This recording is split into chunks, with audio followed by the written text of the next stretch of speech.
राष्ट्रीय राजधानी के प्रगति मैदान में आयोजित 43वें भारतीय अंतर्राष्ट्रीय व्यापार मेले में उत्तराखंड दिवस समारोह में हिस्सा लिया। इस अवसर पर मुख्यमंत्री पुष्कर सिंह धामी ने कहा कि उत्तराखंड के लोग देश विदेश में जहां भी जाते हैं अपनी संस्कृति, लोक परंपरा और खान पान और साथ ही साथ अपनेपन की भावना को अपने साथ लेकर जाते हैं, हमेशा जीवित रखते हैं। उन्होंने कहा कि ये अंतर्राष्ट्रीय मेला हमें अपनी संस्कृति, हस्तशिल्प और समृद्ध विरासत को वैश्विक मंच पर, अंतर्राष्ट्रीय पटल पर लाने और प्रस्तुत करने का अवसर प्रदान करता है। मेले में लगाए गए विभिन्न स्टॉलों का निरीक्षण उन्होंने किया। विभिन्न स्टॉलों में राज्य के बेहतरीन उत्पाद भी लगे। उत्तराखंड प्रवासी राज्य के विकास में अपना योगदान दे सके और इसके लिए उत्तराखंड प्रवासी परिषद के गठन भी को लेकर निर्णय लिया गया है। मुख्यमंत्री पुष्कर सिंह धामी ने कहा कि प्रधानमंत्री नरेंद्र मोदी ने देश को 2047 तक विकसित भारत बनाने का संकल्प लिया है, जिस पर हमारा देश तेजी के साथ आगे बढ़ता नजर आ रहा है। पीएम नरेंद्र मोदी की दूरदर्शी सोच का ही परिणाम है, जिसके कारण देश नित नए कीर्तिमान स्थापित कर पा रहा है।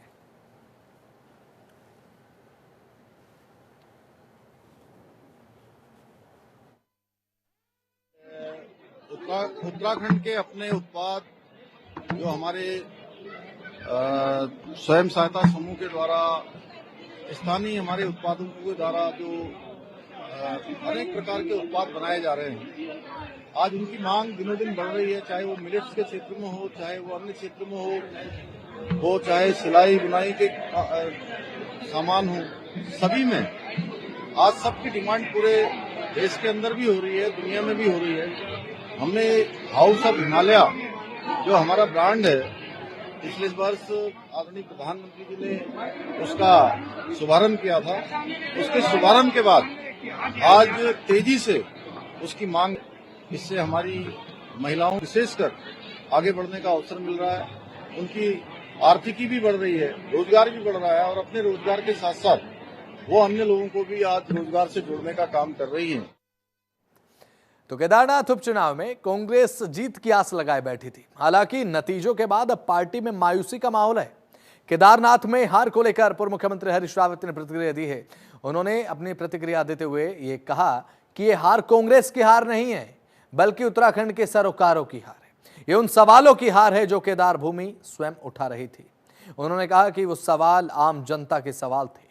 आप भू कानून, महिला सम्मान, पलायन, बेरोजगारी की बात करेंगे, लेकिन उनके लिए जो व्यक्ति खड़ा रहा उनको आप चुनाव में हरा देंगे।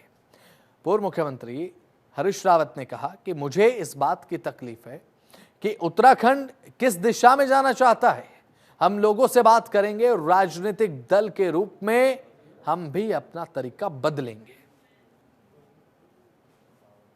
देखिए, मैं नतीजों से चिंताग्रस्त हूं, क्योंकि ये नतीजे ये कांग्रेस की हार नहीं है, ये उत्तराखंड के सरोकारों की हार है और उन सवालों की हार है जिनको केदार भूमि स्वयं उठा रही थी।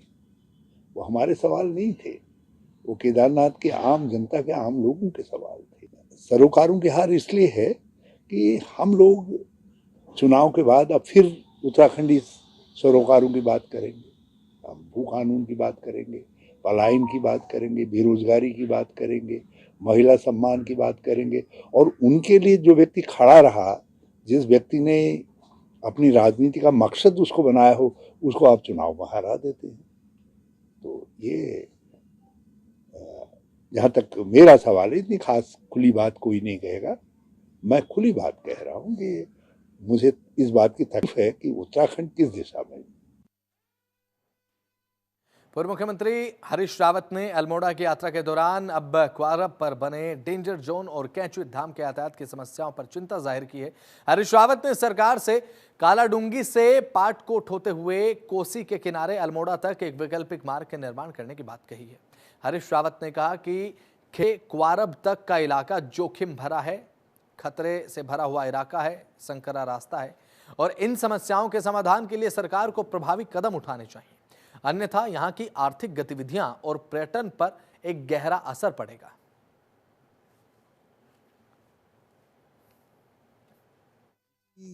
मंदिर को लेकर के जो जाम की स्थिति बनती है वो भी, और जो क्वारब और ये सारा जो बीच का इलाका है वहाँ से लेकर के खैरना से लेकर के, ये बहुत कच्ची लूज सॉइल है और ये वल्नरेबल बनी रहेगी, कई वर्षों तक बनी रहेगी। जब तक वैकल्पिक मार्ग नहीं बनाया जाता है। कैंची धाम को ध्यान में रखते हुए कोसी के किनारे किनारे कालाढूंगी से पाटकोट होते हुए कोसी के किनारे किनारे अल्मोड़ा तक वैकल्पिक मार्ग जो है दूसरी तरफ बनाया जाना चाहिए। और यदि ऐसा नहीं करती है सरकार तो ये अल्मोड़ा, बागेश्वर और चंपावत की अर्थव्यवस्था के साथ गंभीर खतरा होगा। कुंवारब में जो स्थिति बनी है उससे ऑलरेडी यहाँ की अर्थव्यवस्था पर दुष्प्रभाव दिखाई ना है। जो लोग भी स्टडी कर रहे हैं वो बताएं। तो देहरादून के राजपुर रोड पर ऐतिहासिक राष्ट्रपति आशियाना आगामी अप्रैल महीने से आम जनता के लिए खुल जाएगा। राष्ट्रपति द्रौपदी मुर्मू के निर्देश पर राष्ट्रपति सचिवालय के अधिकारियों ने बैठक की। आशियाने में जनता के लिए आवश्यक सुविधाएं जुटाने के निर्देश दिए गए। राष्ट्रपति द्रौपदी मुर्मू के निर्देश पर अब देहरादून स्थित 186 साल पुराने राष्ट्रपति आशियाने को आम जनता के लिए खोल दिया जाएगा। अब ऐसे में आम जनता भी इसका दीदार कर सकेगी।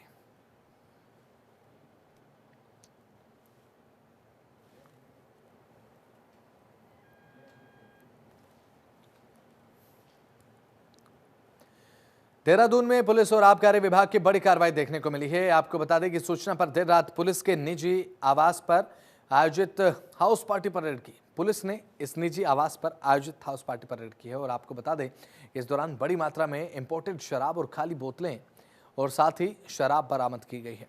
पुलिस ने रेड के दौरान 40 युवकों और 17 युवतियों को अवैध रूप से हाउस पार्टी करते हुए दबोच लिया। बता दें कि क्षेत्राधिकार सदर के नेतृत्व में सिटी पुलिस के कई थानों के फोर्स और एसओजी सहित आबकारी विभाग की टीम बड़ी कार्रवाई करती नजर आई।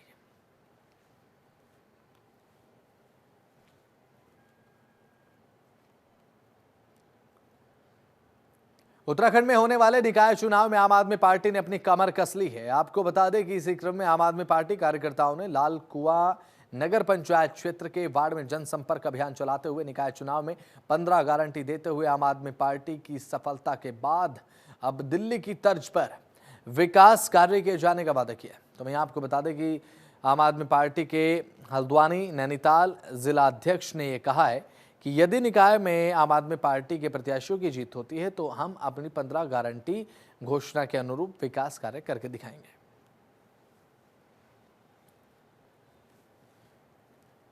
असली है और आज हम लालकुआ विधानसभा में आए हुए हैं। हमारे साथ में हमारे महेंद्र कुमार जी हैं और जो हमारे नगर अध्यक्ष हैं यहाँ पे, तो आज इनकी उपस्थिति में और हमारे साथ में हमारे संगठन मंत्री पंकज कुमार जी हैं, इनकी उपस्थिति में आज हम लोगों ने एक डोर टू डोर कैंपेन को किया है। यहाँ पर हमने लोगों के बीच में जाके बताया है कि क्या हम लोग लेके आने वाले हैं। आगामी जो हमारे निकाय चुनाव रहेंगे, नगर पालिका चुनाव रहेंगे, उसमें हमने एक 15 आपका घोषणाएं की गई हैं। जिन 15 घोषणाओं को हमने कहा गया है कि अगर हम पार्टी, अगर मान के चलिए आम आदमी पार्टी ये चुनाव जीतती है तो वो 15 घोषणाएं जो हमने की हैं, उन 15 घोषणाओं को अमल किया जाएगा और जमीन में उतारा जाएगा। जो समस्याएं हैं, निकाय की समस्याएं, नगर पालिकाओं की समस्याएं हैं, लालकुआ की जो बेसिक समस्याएं हैं, उन पे काम किया जाएगा। कमर कसली है और आज हम उत्तराखंड संस्कृत विश्वविद्यालय परिसर में छात्राओं के हिजाब पहनकर घूमते वायरल हुए वीडियो पर संत समाज ने गहरी नाराजगी जताई है। संतों ने अपना गुस्सा जाहिर करते हुए इसे शिक्षा जिहाद का नाम देते हुए इसके खिलाफ मोर्चा खोलने की बात कही। पत्रकारों से बात करते हुए बड़ा उदासीन अखाड़े के महामंडलेश्वर रुपेंद्र प्रकाश ने कहा है कि उत्तराखंड देवभूमि का यह है प्रवेश द्वार है और साथ ही यहाँ पर उत्तराखंड संस्कृत विश्वविद्यालय में जिस तरीके की गतिविधियां देखी जा रही हैं वे बर्दाश्त से बाहर हैं। उन्होंने मुख्यमंत्री से इसकी उच्च स्तरीय जांच कराने की मांग की है और उच्च स्तरीय जांच कर इस पर ठोस कार्रवाई करने की मांग भी की है। देवभूमि उत्तराखंड हम इसको कहते हैं और जिस प्रकार से शिक्षा जिहाद का एक बहुत बड़ा प्रकरण ध्यान में आ रहा है, मुस्लिम छात्रों को वहाँ एडमिशन देना, उनके द्वारा हिजाब और बुर्का पहनकर वहाँ पर इस्लामिक गतिविधियों की कार्रवाई करना, हिंदू छात्रों के साथ प्रताड़ित करना, जो जिस प्रकार की घटनाएं आ रही है, इससे बहुत बड़े षड्यंत्र की बू आ रही है। कहीं न कहीं अगर इसकी जांच की जाएगी तो ये जम्मू कश्मीर जैसा मामला नजर न आए। इसीलिए ऐसे प्रकरण में हमारी राज्य सरकार क्योंकि गंभीर है और हमारे मुख्यमंत्री ने लैंड जिहाद के रूप में इस राज्य को ऐसी जो सरकारी संपत्तियों पर ऐसी जिहाद की घटनाएं चल रही थी उसको बंद किया है। पूरे विश्व इस्लाम के जिहाद के निशाने पर है और पूरे विश्व की मानवता इस्लाम के जिहाद के कारण से खतरे में है। पूरे विश्व की शांति खतरे में और पूरे विश्व के लिए जो प्रेरणादायी स्थान है वो देवभूमि उत्तराखंड है। जिहादियों ने देवभूमि उत्तराखंड को टारगेट बनाने के लिए अपनी संस्थाओं को और सरकारी संस्थाओं को केंद्र बनाया है और उसमें से संस्कृत विश्वविद्यालय हरिद्वार का भी केंद्र जिहादियों ने बना लिया है। और ये इस बात का प्रमाण है कि पता नहीं यूनिवर्सिटी के अधिकारी प्रशासन के लोग कौन से दबाव में आए। कोई तो आईपीएल 2025 के खिलाड़ियों के लिए अब आईपीएल का मेगा ऑक्शन शुरू हो चुका है। आपको बता दें कि भारतीय क्रिकेट टीम के विकेटकीपर और बल्लेबाज Rishabh Pant Indian Premier League यानी कि आईपीएल में सबसे महंगे बिकने वाले खिलाड़ी बन गए। उनकी इस उपलब्धि पर उनके प्राथमिक कोच के नेतृत्व में खिलाड़ियों ने खुशी मनाई है। तो वहीं रुड़की के 3 और खिलाड़ियों को ऑक्शन में शामिल किया जाएगा, जिस पर रुड़की निवासियों की नज़र बनी हुई है। आपको बता दें कि आईपीएल 2025 का आगाज हो चुका है। टीमों ने अपने खिलाड़ियों को खरीदना शुरू कर दिया है। पहले दिन ही मेगा नीलामी में रुड़की निवासी भारतीय टीम के विकेट कीपर और बल्लेबाज ऋषभ पंत को लखनऊ सुपर जायंट्स ने 27 करोड़ रुपए में खरीदा है। पंत के लिए सनराइज हैदराबाद और लखनऊ के बीच जमकर होड़ लगी। एक बीडिंग कॉम्पिटिशन भी देखने को मिला। तो वहीं अब उनकी इतनी बड़ी उपलब्धि पर उनके प्राथमिक कोच और अवतार सिंह चौधरी ने वीर शौर्य क्रिकेट अकेडमी में खिलाड़ियों के साथ खुशी मनाई। उन्होंने कहा कि बेहद खुशी का पल है।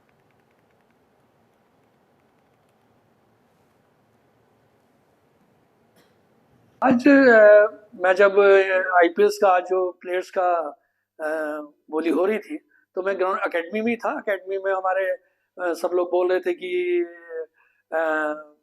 खिलाड़ियों की हो रहा है, अभी ऋषभ भैया का नहीं हुआ है। तो मैंने कहा इन्हें ऋषभ लास्ट में ही 5-6 बजे करीब आएंगे तो बहुत अच्छे लेवल पे जाएंगे, सबसे महंगे खिलाड़ी बिकेंगे, ये बात थी। और जब उनकी 27 करोड़ में उनको लिया गया तो सभी खिलाड़ियों ने, अकेडमी के सभी छोटे बड़े खिलाड़ियों ने बड़ी शोर मचाया एकदम कि भैया वो सबसे महंगे खिलाड़ी हैं। तो एक रुड़की के होने के नाते एक अकेडमी के जो उनके साथ के खिलाड़ी, चाहे विशाल उनके हैं, मनोवर अली हैं, सोबित तोमर हैं, मनीष हैं, सब लोग इनके साथ के, बड़ी सबको खुशी होती है कि हमारे साथ का खिलाड़ी, हमारे रुड़की का खिलाड़ी और हमारे साथ खेला। सब लोग बोलते हैं कि हाँ ऋषभ हमारे साथ खेलता था, ऋषभ हमारे स्कूल में था। ये बड़ी खुशी की बात है। गुरु के लिए तो बहुत ही खुशी की बात होती है, जिसके बचपन से जिसने देखा उसको खेलते हुए। भले ही मानसून की विदाई के बाद उत्तराखंड में बारिश नहीं हो रही हो, लेकिन सूखी ठंड लोगों को जमकर परेशान करने लगी है। इस वर्ष पहाड़ों में भी अभी तक बर्फबारी भले ही ना हुई हो, लेकिन तापमान में भारी गिरावट दर्ज की गई है। बद्रीनाथ धाम में कड़ाके की ठंड हो रही है, यहाँ तक कि तापमान 0 के नीचे जा पहुंचा है। इसके चलते यहाँ पर बहने वाले नाले और झरने पूरी तरीके से जमने लगे हैं। आपको बता दें कि बद्रीनाथ धाम के समीप बहने वाली इंद्रधारा भी जम चुकी है। बद्रीनाथ धाम में कपाट बंद होने के साथ ही कड़ाके की ठंड भी शुरू हो गई।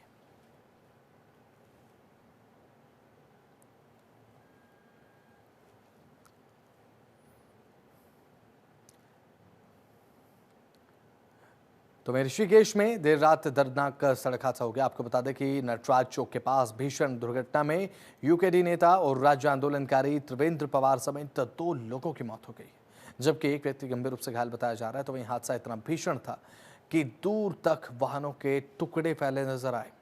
आपको बता दें कि घटना के पास घंटों तक अफरा तफरी का माहौल देखने को मिला। घटनास्थल के आसपास उस समय लोगों का जमावड़ा भी उस समय देखने को मिला।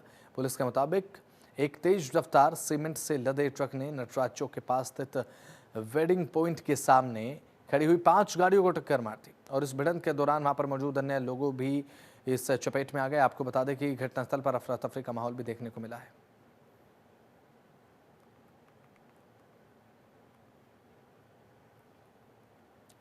तो मुख्यमंत्री पुष्कर सिंह धामी की तरफ से ये पोस्ट किया गया है और दुख जताया गया है उत्तराखंड में जो ये देखने को मिला।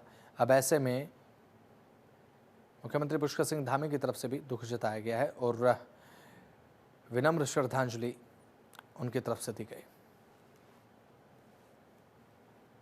तो सर क्या हुआ, तो कम से कम 15-20 मिनट हम खड़े रहे। अच्छा। तो हमने अंदर गार्ड जो थे पार्किंग के लिए हमने उन्हें भेजा कि ऐसे करके हमारी गाड़ी पार्क हुई भी है। अच्छा। और उसके बाद उसके पीछे एक और गाड़ी खड़ी थी किसी की। अच्छा तो वो गाड़ी हटाने के लिए हमने किसी को भेजा। अच्छा तो जैसे ही वो गाड़ी हटाने के लिए कोई बंदा आया, जैसे ही उसने गाड़ी स्टार्ट करी आगे को लेके जाने लगा, वो पुराना रोड था, एक तो फ्लाईओवर था, फ्लाईओवर के बगल में कोई पुराना रोड था ना, हाँ तो उससे एकदम से ट्रक आया बहुत हैवी अच्छा स्पीड में। अच्छा तो जैसे वो रोड के बीच में, जैसे आप और हम खड़े हैं इस समय बात कर रहे हैं, हाँ जी एकदम से दो बंदों को लेके उड़ गया। उसमें हमारे एक जीजा जी थे। नहीं सर, काम नहीं करते थे वहाँ पे, हम वहाँ पे पार्टी में थे। क्या नाम था उनका? गुरजीत सिंह गज्जी। हम लाल तप्पड़ से आए थे जी, माजी ग्रांट लाल तप्पड़। की उम्र उनकी? उनकी उम्र होगी जी 30-32 साल। हाँ जी, हमारे जीजा जी थे। हम वहाँ पे पार्टी में थे, बगराम कोठारी जी के यहाँ वो लड़के की शादी थी ना। अच्छा तो सुच्चा सिंह जी थे।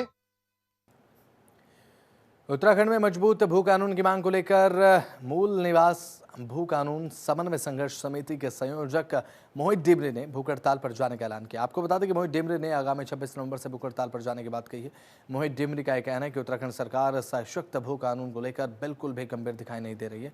सरकार अब बजट सत्र में भू कानून लाने की बात कर रही है, लेकिन किस तरीके का भू कानून सरकार लाएगी ये अभी स्पष्ट नहीं है। मोहित डिमरी ने सरकार की मंशा पर सवाल उठाते हुए कहा कि कहीं ऐसा तो नहीं है कि हर बार की तरह भू माफियाओं के पक्ष में सरकार कानून लेकर आए। साल 2018 के बाद भूमि कानून में हुए सभी संशोधनों को अध्यादेशों के जरिए रद्द किया जाना चाहिए और साथ ही उन्होंने सरकार से भूमि कानून की धारा 2 को हटाए जाने की भी मांग की है।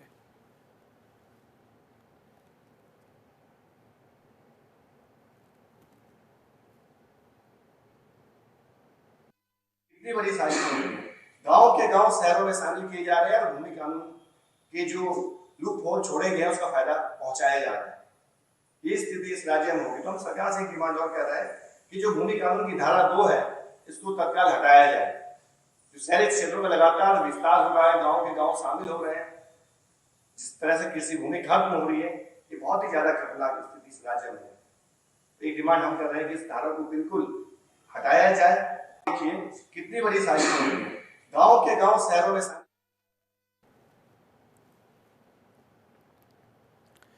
अल्मोड़ा शहर को स्वच्छ बनाने के लिए नगर निगम ने कवायद तेज कर दी है। शहर के विभिन्न स्थानों पर नए मॉडल के कूड़ेदान स्थापित करने के साथ ही अंडरग्राउंड डस्टबिन बनाने की प्रक्रिया शुरू कर दी गई है।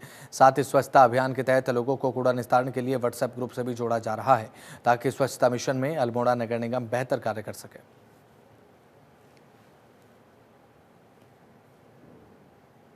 जब हम थोड़ा विजिट कर रहे थे जितनी भी हमारे अल्मोड़ा नगर निगम क्षेत्र है उसमें देखा गया कि काफ़ी सारे डस्टबिन्स की बहुत हालत ख़राब हो चुकी थी हमारी, उनको चेंज करने की ज़रूरत थी।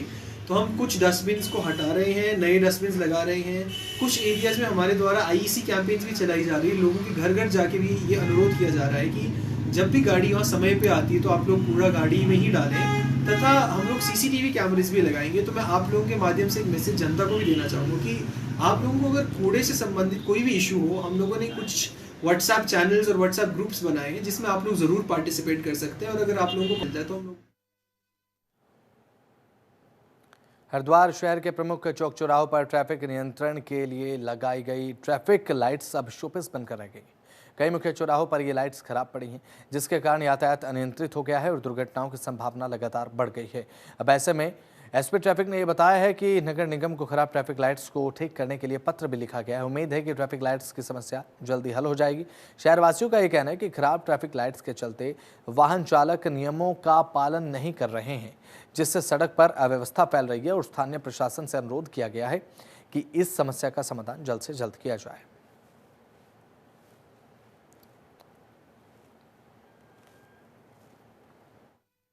अभी हमारी हाईवे की ट्रैफिक लाइट से सही कार्य कर सिटी के अंदर कुछ स्थान है, वाल्मीकि चौक, हमारा ऋषि कुल, और इनकी लाइटें खराब है। ये लाइटें नगर निगम की ओर से लगाई गई, इनको पत्र लिखा गया है, वहाँ से भी इसमें कार्रवाई की जा रही है और संबंधित जो कंपनी जिसने लगाई थी उससे उनकी वार्ता चल रही है। इसमें शीघ्र ही इनको ठीक करा जाए। जो है अभी हमारी हाईवे की ट्रैफिक लाइट से सही कार्य कर रही है, लेकिन सिटी के अंदर कुछ स्थान है, 2-3 स्थान, वाल्मीकि चौक, हमारा ऋषि कुल, और इनकी लाइटें खराब है। ये लाइटें नगर निगम की ओर से लगाई गई, इनको पत्र लिखा गया है, वहाँ से भी इसमें कार्रवाई की जा रही है और संबंधित जो कंपनी जिसने लगाई थी उससे उनकी वार्ता चल रही है। इसमें शीघ्र ही इनको ठीक करा जाए। जो है अभी हमारी हाईवे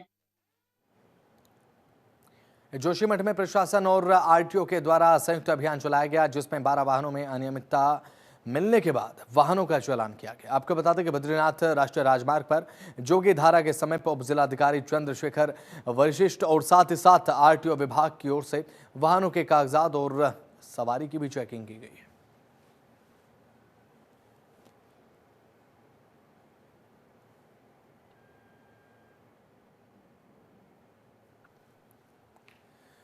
तो रुड़की में वन माफियाओं ने अवैध रूप से 11 सान के पेड़ काटे जाने को लेकर स्थानीय वन विभाग और उद्यान विभाग के अधिकारी कुंभकर्ण की नींद सोते रहे। आपको बता दें कि सूचना के बाद वन विभाग के एसओजी टीम मौके पर पेड़ों की नपाई कर जांच में जुटी है और साथ ही आपको बता दें कि स्थानीय विभाग के अधिकारियों का यह कहना है कि उन्हें पेड़ काटने की जानकारी नहीं मिल पाई, बल्कि वन विभाग एसओजी टीम ने उन्हें सूचना दी कि इसके बाद मौके पहुंचकर जांच में तैयारी में टीम जुट गई।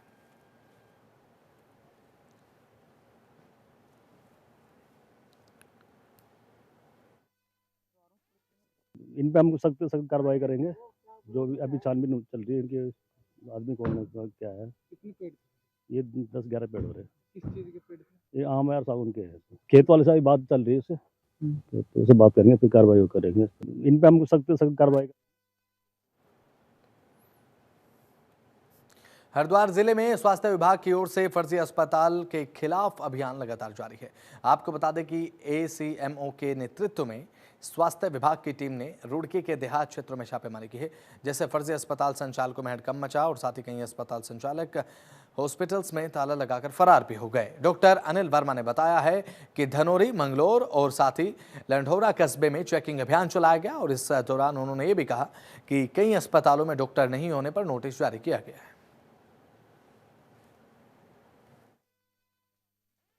साहब के निर्देशन में पूरे जिले में अभियान चल रहा है कि क्लिनिकल एस्टेब्लिश एक्ट के अंदर जो भी डॉक्टर्स रजिस्ट्रेशन लेते हैं उसको हम वेरीफाई करते हैं परमानेंट लेने से पहले। तो आज सबसे पहले धनौरी में चेक किया जीपीएस, उसमें डॉक्टर नहीं मिल पाए, वहाँ एक्सरे भी था, एलोपैथी का भी लोगों ने नोटिस जारी कर रहे हैं।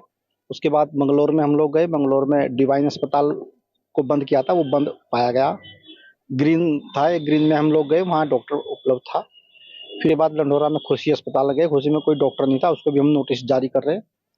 दूसरा निरीक्षण किया भारत नर्सिंग होम, उसका भी हम लोगों को इंस्पेक्शन करना होता है पहले परमानेंट देने से पहले, तो उसको हम चेक कर रहे थे। वहाँ उसको भी हम बोल के आए कि डॉक्टर्स और हमारे पास एफिडेविट लेकर के आता है कि मैं कितने घंटे बैठूंगा, डिस्प्ले करूंगा, सारी टर्म्स कंडीशन उसको बतानी पड़ती है। अभी हम ये कोई नर्सिंग होम है ये भी बंद पाया गया। तो जिले में कार्रवाई ये लगातार जारी है और आप लोगों के माध्यम से हम लोग यही उनको एक वार्निंग देना चाहते हैं कि आप अस्पताल चलाएं लेकिन भ्रामक प्रचार न करें।